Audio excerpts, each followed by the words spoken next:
Strong Arm Technologies is focused on bringing, again, a technology answer to an age-old problem, which is back injuries in the workplace. They're working very much with industrial companies that face this every day and risk worker safety as one of their biggest costs of doing business and just impacts to their overall employee health. So we've invited Sean Peterson, who's the CEO of Strong Arm Technologies, to share a little bit about the technology and the motivation behind it and what they're doing. So I'd like to welcome Sean out here.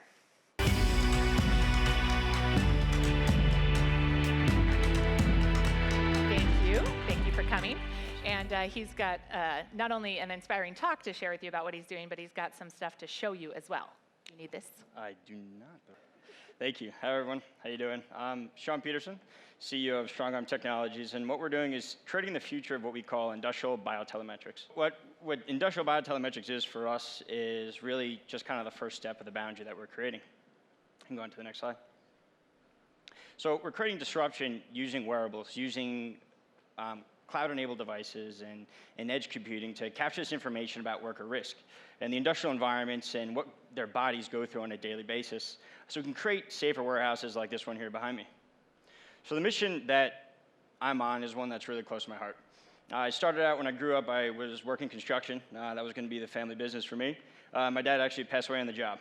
Having always been an inventor and an innovator, I went to school to create products, to develop new things that can really push and help other families that have felt the impact of unsafe work environments on their bodies, and what that means not just from a financial perspective, but also what it means to a family. So the experience drove my focus as an innovator, as an entrepreneur, and the fuel for this business began while we were at RIT. We started creating these really cool exoskeletons, and it was about augmenting the human body. What can we do from a basis that has the greatest impact? And we've come a long way from molding carbon fiber in our dorm rooms at RIT. From that challenge that was just so fascinating to us and meant so much to where we really believe in is building the next generation of safety equipment to help these manual materials handlers who are people that we really respect. We don't just call them blue-collar workers, but for us, we consider them industrial athletes. And what an industrial athlete is to us is a guy who's getting up at 4 a.m. He's hitting the gym for 2 hours so that he can go to work, and he can pump out 8,000 to 4,000 packages a day for 12 hours. And the amount of impact that has on your body is absolutely brutal. So for some context on that injury profile that these guys go through, they're spending about $250 billion a year on comp claims just here in the United States. The large portion of that are injuries that can be completely avoided, particularly around lower back injuries, musculoskeletal injuries, things that could be just trained out in an environment. We thought we could develop these exoskeletons to give people that impact, that low-hanging fruit, but also in an affordable way, because some of these injuries can cost upwards of $250,000 a piece. So since RIT, we've evolved greatly. We've taken these exoskeletons and we've developed a business that has, quite frankly, sold more exoskeletons than some of my heroes in the industry when I started getting into them, because we had this mass appeal, this mass ability to have an impact at such a broad level of our economy here in the United States. But we've onboarded some incredibly brilliant people who all share the same passion. And from going from exoskeletons, we realized that we can have a much greater impact by starting to embed sensors, analyze risk, and develop our own core algorithms that can really start to intervene, predict, and avoid these injuries in real time. So what we're focused on now is a technology that Dr. Kim here is going to demonstrate for us. It's a fuse sensor. So everyone in the warehouse is going to wear these really simple sensors. And what we're doing is we're using this technology as a pivotal role to really capture and assess this data as it comes in real time. We're going to follow around the workers, understand all of the elements that they're going through, whether it be musculoskeletal, environmental risk. What that all leads to is the degradation on that human's body. Now, Mike's doing a dance. That's not really what happens in a warehouse, but they're similar to the movements that they do, in the sense that we're going to capture every single little twist and turn that actually adds to incremental pain and fatigue on your body. So we're going to assess all that. We're going to drive really actionable insights and hopefully start to predict and intervene before there's an injury. So we're backed by super complex science. We're generating all sorts of really amazing algorithms that are inputting into what we're doing, but it's kind of useless if it's not simple. So everyone wears this sensor. We create this baseline. And when we allocate all this risk from these complicated array of sensors, we're boiling it down to a simple little profile. What we're capturing now is about 13 times a second, all the data that they're going through. So sensor data from temperature to the musculoskeletal movements, and we're bringing this all down, stored locally, uploading it to a secure cloud, and then for a more in-depth comparison, we compare that database to an existing data pool of other correlated risk injury profiles. And just for an idea of scale on that data, with just 20,000 sensors out in the market, we're able to collect more data than the entire history of ergonomics. The entire science we collect every single quarter of our business. So what we can do with this insight is pretty incredible. So we're able to provide feedback to the workers. It's all about transparency and communication. So we start with them. We provide them a fantasy football style draft dashboard on their performance, and they can see how they're doing, what their involvement is. Then we give that information up to the facility managers who actually make real, genuine impact and insights on what they can do to make their jobs better by helping those employees. E&S folks get really complex environmental health and safety data. But what's really important about this is filtering up to the operator budget. So what's in it for me is what we're constantly answering to every single silo in an organization. So we're boiling all this information down to ROI and financial information to give key executives insights on on-site safety investments. So using this data, we can identify the individuals that are most at risk. We can provide employers with real actionable insights and recommendations on how to mitigate that risk utilizing new safety interventions. So whether those interventions are going to be an actual exoskeleton, or maybe it's simple as a safety protocol. There's no way of answering right now, is it more efficient for someone to have a team of 4 guys unloading a truck with a 20-minute break each, or 5 guys with a 10-minute break each? It's these types of efficiencies that you just can't seem to answer right now. So we're building this business around real-world situations, helping safety professionals test and learn and improve at a pace that was completely unachievable. We create this amazing cycle of innovation by involving everyone that really creates habitually innovative safety cultures. We can also integrate with current administrative and HR tools, so we can actually help manage those systems. We can help figure out who are the best people to put at what situation, and how can we get the most out of these assets safely and effectively. And we do that by optimizing the workplace and the workforce with a focus on the link between safety, efficiency, and productivity. We're redefining what productivity means. It's no longer work that poor industrial athlete as hard as he can to get as many packages out the door as possible. We're in some locations where the turnover rate is 300%. That means you'll invest in someone, you'll look at the actuarial data a year later, only to find out that individual's been rehired 3 times. So we need the rapid pace of data to help people understand what it really means to look at productivity from a perspective of cost and also the safety of the worker and the speed of the things that are coming out the door and what that kind of golden paradigm is that we're creating. So using this data, we're ensuring workers, their families, and the companies all see the win-win-win. So I appreciate everyone's time today and the opportunity to share a little bit more about what we're doing here at StrongArm. We are really just trying to elevate this conversation about industrial safety and the unmet needs of the industrial athlete.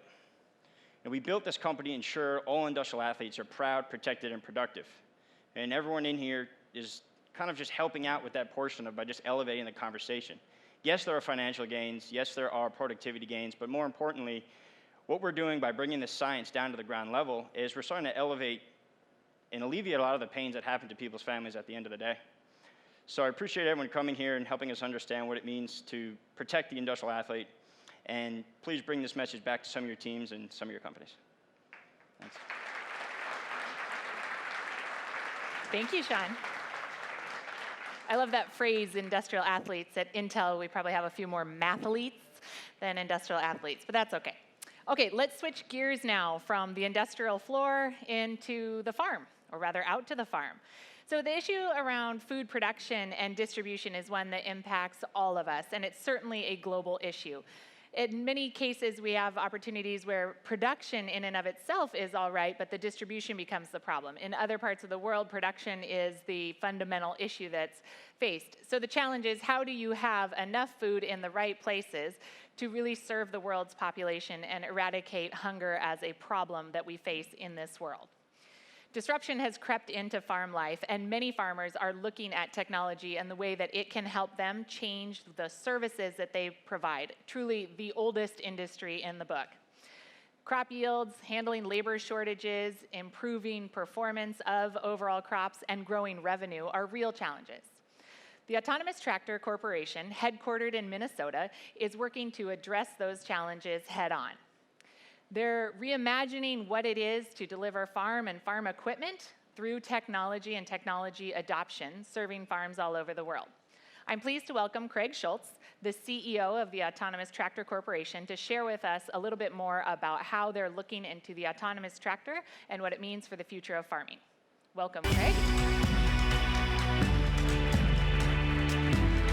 All right, thank you. Good afternoon. I am Craig Schultz, co-founder and CEO of Autonomous Tractor Corporation. I'm going to ask everybody in the room to raise one hand. You don't have to raise it really high, but everybody raise one hand. The reason you have your hand raised is because you eat food. Now, what I'm going to ask you to do is all of the people who have actually been to an operating farm, keep your hands up. Everybody else, put your hands down. Okay, we're getting down to some small numbers. Of those people who still have their hand raised, how many personally know a farmer?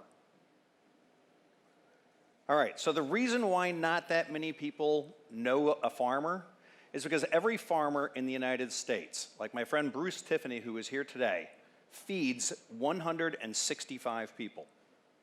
So that means that about 0.5% of all the people in the United States are feeding the other 99.5%. The UN, however, ranks food security as the single largest risk. Food and water security is the single largest risk to global stability. So we have a population and a business that we don't know that much about in farming. It's of enormous risk, and our farmers are under tremendous pressure to produce more and more food for us. So going back to the very first presentation from today, I hope everybody got to see Dr. McAfee's presentation. He had put up a chart that said, what about crowdsourced knowledge versus institutional knowledge? And he showed that crowdsourced knowledge, coming from areas way outside of the primary sector, like biology that he was talking about, can actually give us better, faster, cheaper answers. What I'm asking you today is, you're that crowd for agriculture.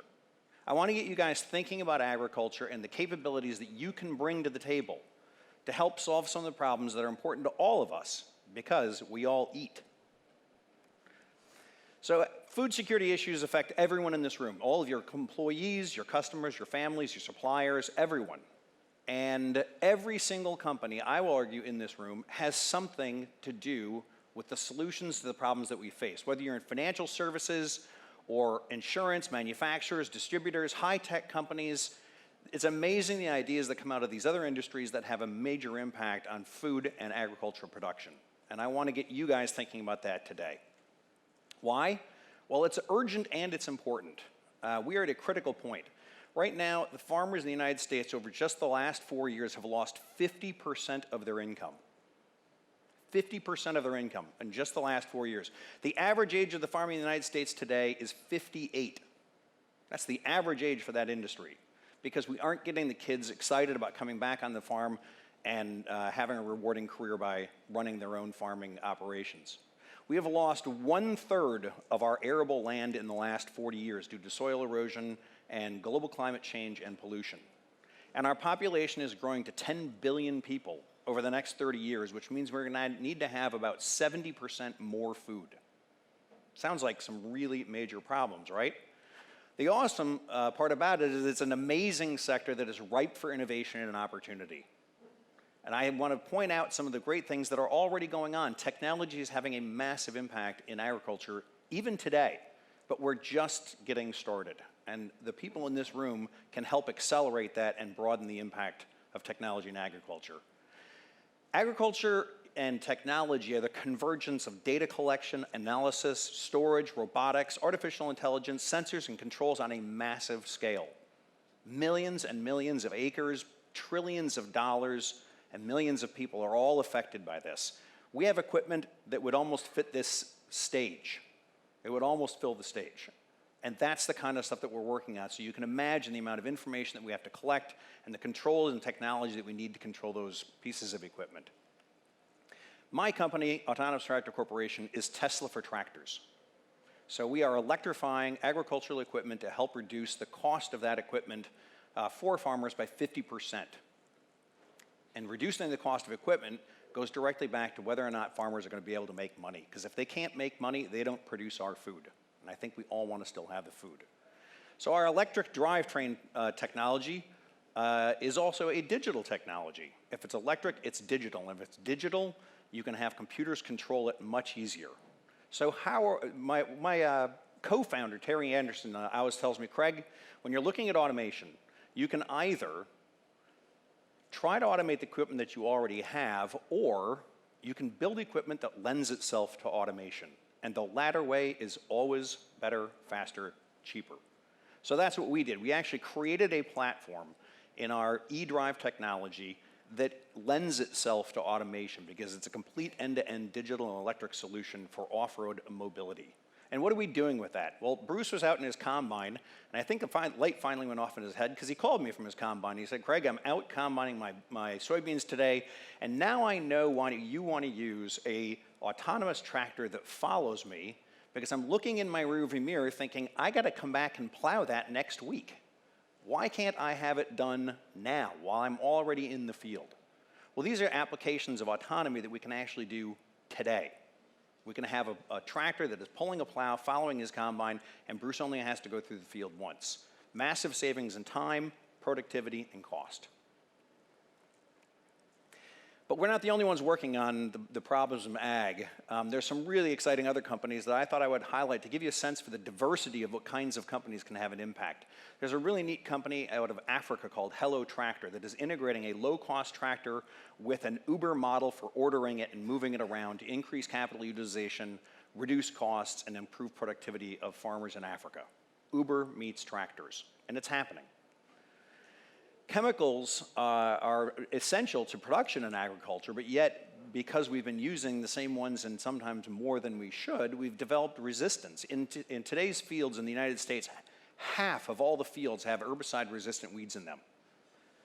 Blue River Technologies is an interesting company out of California that uses optical sensors and artificial intelligence algorithms to pinpoint the specific variety of weed that it sees and differentiate it from the crop that we want to grow to put exactly the right chemical on that specific plant at the right time and the right amount, significantly reducing the amount of chemicals and reducing costs while helping to reduce the amount of resistance that weeds develop to the chemicals that we use to spray them.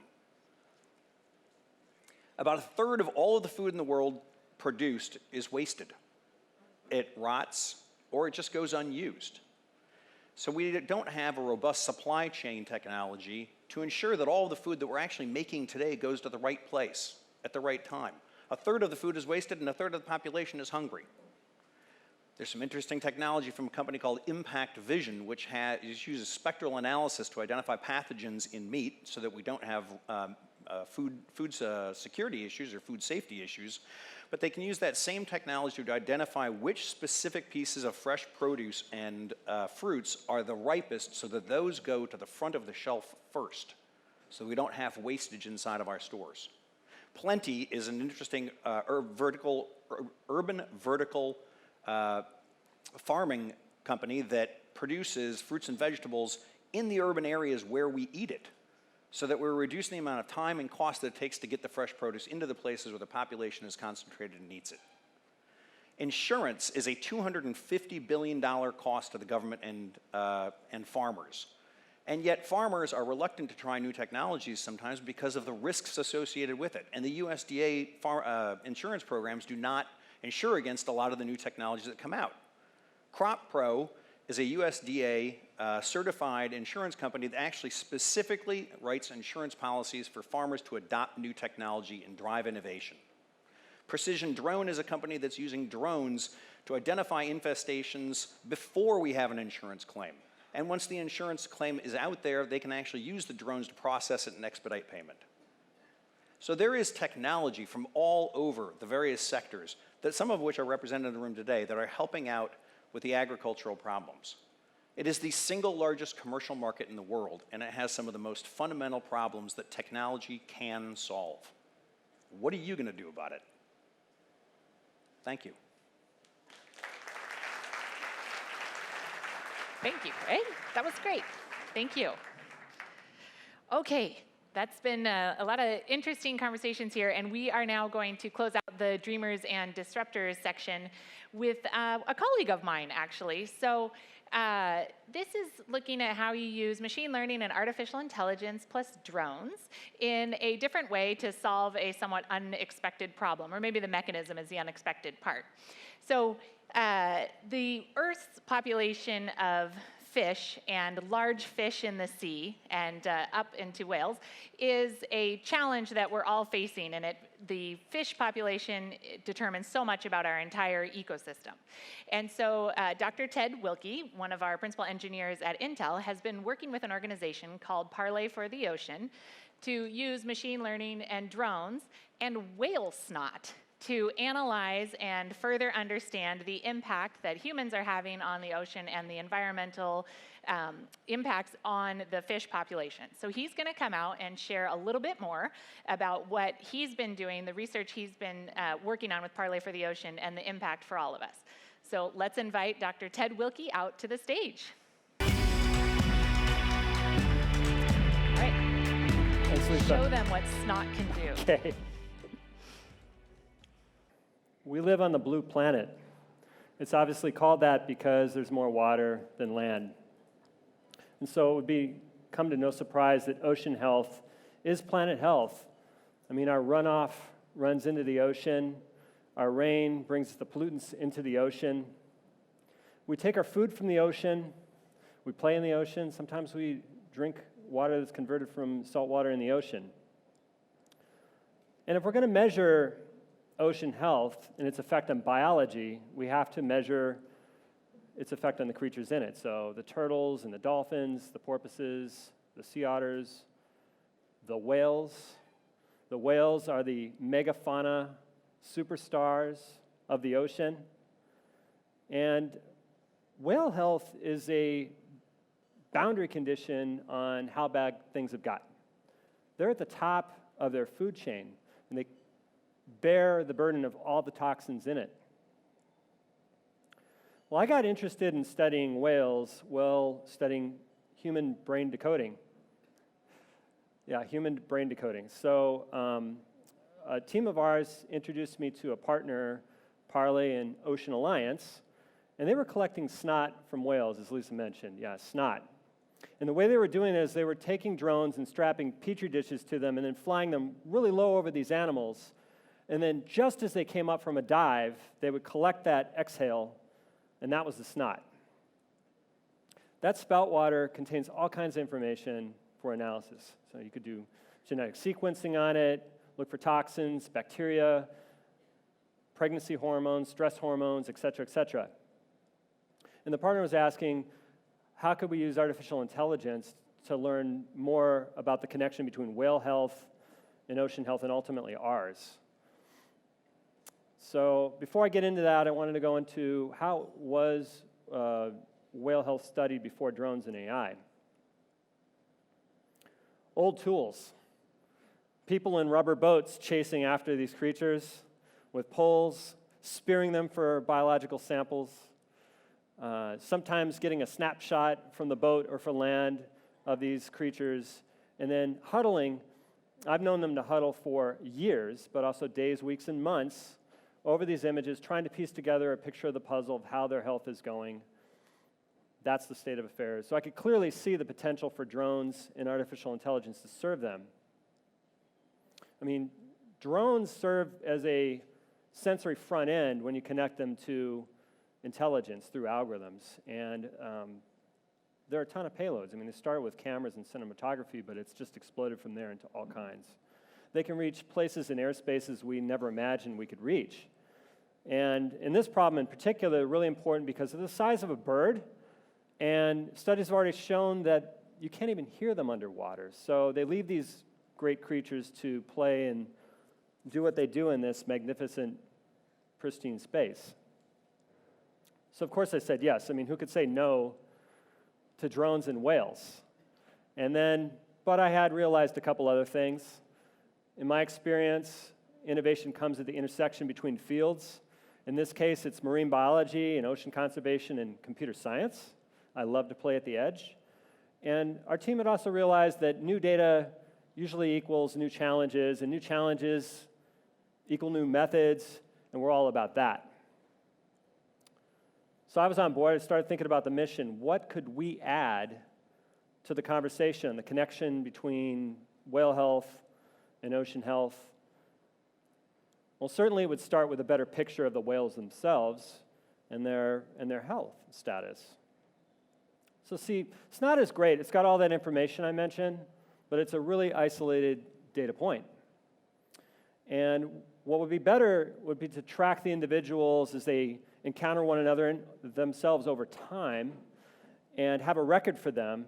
And then, of course, understand how those factors in the snot are affecting them in their composite health overall, and how that affects their survival and reproduction, which is the whole point of this work. So we formulated a plan to help with that. So step one would be, we're going to ID individuals at every encounter in the field work. It was only missing the AI, but we had an angle on that. And the good news is that whales can be identified by their tails.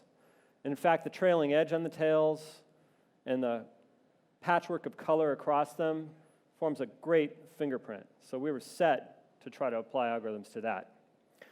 The second step was, like I mentioned, we want to summarize their overall health condition. And for that, we would use something called morphometry. Morphometry. So that's the study of an object's shape or an animal's shape to derive understanding something about it from that. And in this case, we were going to study the volumetrics of whales. Basically, how are they carrying their energy stores? I mean, that's a really important thing. They're fasting machines, and they fight in battle for procreation, and so where they and how they carry their energy stores is a really important question. Well, it was a really challenging, ambitious plan, especially on the timeline we were on. We did 2 expeditions this year alone on it after getting engaged. But we had 3 connections we could make solid with the brain decoding work we had done. And that gave us confidence. So the first connection was both problems involve a series of images. And when you scan someone's brain, you put them into a special type of MRI scanner called fMRI, functional MRI, and you have them perform tasks where you look for neural activity, and you look over a series of images to piece together the puzzle of what's going on in their head, what are they cogniting. Same with whales. You never get a perfect shot of a whale in water. It's the turbidity of the water, the waves, reflectance, distortion, and then, of course, their color is filtered by the water itself. The second connection is that both of these problems involve really low signal-to-noise ratio. Basically, with the brain, cognitive signals, when you're looking at the imagery out of one of those scanners, you can't see the cognition. It looks like a static image. It's that weak among the noise of the machine and the person thinking about groceries or what.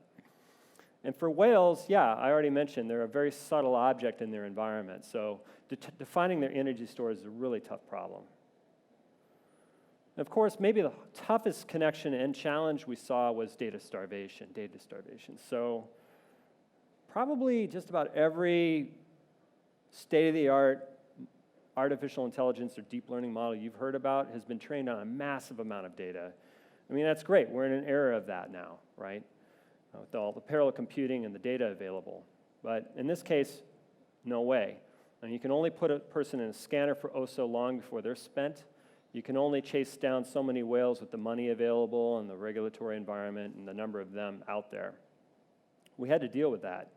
But I thought we could, so we started constructing an end-to-end system with the drones to connect them to our algorithms. The idea was we would beam the video and imagery from the drone to its controller on a boat, there with the marine biologists, connect it through a cable to a laptop, and with that, trained algorithms give the marine biologists that information right there in the field so they could decide what to do next when they had encounters and get an assessment. And they could do that in real time. Well, it turns out that data starvation, as we got into the research, was the top challenge. And so for the whale identification with the fingerprint, we had to limit the learning, which is kind of a counterexample of the trends these days. So we had to use the domain expertise to define the features of the fingerprint, marine biologists, and how they did that, and combine it with a really small neural network that would learn how to use those features and weight them and apply them to the problem to give us the best answer. For morphometry, the energy store estimation, we couldn't do that. We had to use a large model that would typically require a ton of data. But we could transfer the learning from unrelated images into that. It's called transfer learning. And then use a really limited number of whale images to try to learn to predict the energy stores accurately. And with one expedition and one human labeling energy store once on one animal, we could do the entire expedition and all animals encountered. So we call that one shot. You give it one example, transfer learning. And it's a new thing. And I'm pleased to say that we're rolling this new science out in the most major marine biology conference in Halifax just this week, later this week. So with these models trained, marine biologists can now take ID and morphometry onto their boats and with an Intel Core i7 laptop do this work in real time, which is awesome. And AI has clearly been a game changer for us in this work. And drones also amazing, but together, I mean, they're the peripheral nervous system of this intelligence with these algorithms as well. And so I want to open your minds, though, there's a point to all this, right? I want to open your minds to what could such systems do for you? How could they serve you? Think of all the things that drone and AI can do. You've got hazardous inspections of difficult-to-reach things. You've got massive amount of crops we just heard about, agriculture. You've got other assets you want to survey. You've got logistics and logistical systems you want to study. You've got delivery, security. The list is on and on and on. In fact, Gartner has mentioned that this year alone, over 3 million drones will be deployed, and it's growing at a 35% clip. So we're at this inflection point of drones. I mean, not only the statistics themselves, but why? The engineering design, they're becoming awesome. They're still less than 1/100th the cost of a traditional aircraft, and they can do much more. The ease of use, I mean, just about anybody can jump into it. And the regulatory framework is evolving, if you've been following the news, very rapidly in their favor. But you need the AI bit to do the really interesting stuff with them. What are you going to get out of the payloads that they carry to realize their full potential? So try to imagine what you could do with your business or your partners with a laptop, a workstation, or the cloud that's running such algorithms and connected to drones, but also other sensory frontiers, right? I mean, that's the point of my talk here. But I'm confident that in our case, AI boosted drones, and going forward, drones will also boost AI. And again, in our case, boost whale science, ocean science, planet science, and us, and hopefully your business too. Thank you.